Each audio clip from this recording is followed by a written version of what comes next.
সেপ্টেম্বরের মাঝামাঝি পে স্কেলের গেজেট মন্ত্রিসভায় উপস্থাপনের জোর প্রস্তুতি। ভিতরে কি বলা হয়েছে বিস্তারিত আমরা দেখব। বহুল প্রতীক্ষিত নবম জাতীয় পে স্কেলের গেজেট আগামী সেপ্টেম্বরের মাঝামাঝি সময়ে প্রকাশের লক্ষ্য নিয়ে কাজ করছে সরকার। এ লক্ষ্যে প্রস্তাবটির চূড়ান্ত অনুমোদনের জন্য মন্ত্রিসভায় উপস্থাপনের প্রস্তুতি দ্রুত এগিয়ে নিচ্ছে অর্থ বিভাগ।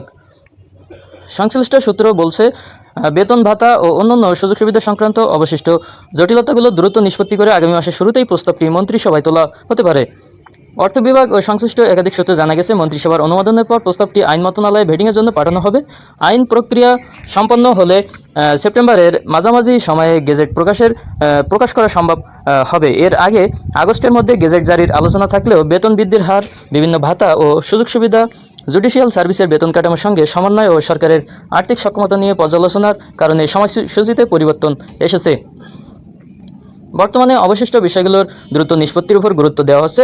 অর্থ মন্ত্রণালয়ের কর্মকর্তারা জানিয়েছেন, নবম জাতীয় বেতন কমিশনের সুপারিশ পর্যালোচনায় গঠিত উচ্চ পর্যায়ের সচিব কমিটি কাজ শেষ পর্যায়ে রয়েছে। তবে চূড়ান্ত সুপারিশের আগে মন্ত্রিপরিষদ সচিবের নেতৃত্বে আরও একটি কমিটি হতে পারে, যেটা অলরেডি হয়েছে। এরপরই অর্থ বিভাগ প্রস্তাবটি মন্ত্রিসভায় উপস্থাপনের জন্য পাঠাবে।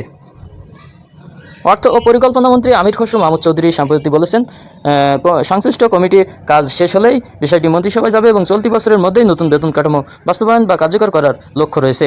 1 জুলাই থেকেই কার্যকরের প্রস্তুতি, অর্থাৎ সরকার 2026-27 অর্থ বছরের 1 জুলাই থেকেই নতুন পে স্কেল কার্যকর করার নীতিগত সিদ্ধান্ত ধরে কাজ চালিয়ে যাচ্ছে। তবে গেজেট প্রকাশে বিলম্ব হওয়ায় সরকারি কর্মকর্তা কর্মচারীরা এখনও পুরনো বেতন কাঠামো অনুযায়ী বেতন পাচ্ছেন। সংশ্লিষ্ট সূত্রগুলো জানাচ্ছে, গেজেট জারি হওয়ার পর 1 জুলাই থেকে কার্যকর ধরে বকেয়া বেতন ভাতা সমন্বয়ের সুযোগ রাখা হতে পারে। তবে সরকারের আর্থিক সক্ষমতার বিষয়টি বিবেচনা নিয়ে 2 ধাপে বাস্তবায়ন করার বিষয়টি গুরুত্ব পাচ্ছে। প্রস্তাব অনুযায়ী প্রথম ধাপে সংশোধিত মূল বেতন কার্যকর করা হতে পারে এবং পরবর্তী ধাপে অন্যান্য ভাতা ও সুবিধা কার্যকর করা হবে।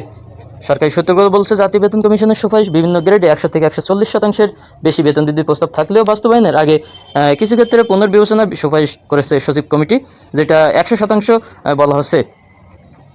এরপরে বাজেট বরাদ্দ এবং আরও অন্যান্য বিষয়ে এখানে বিস্তারিত বলা হয়েছে।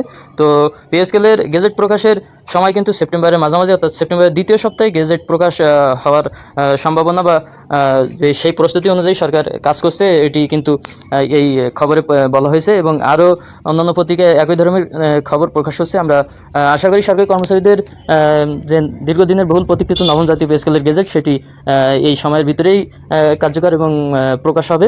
তো সেই সমস্ত আপডেট পেতে আমাদের সাথেই থাকবেন আর লাইক দিয়ে কমেন্ট করে অবশ্যই আপনাদের মতামত জানাবেন। ধন্যবাদ সকলকে।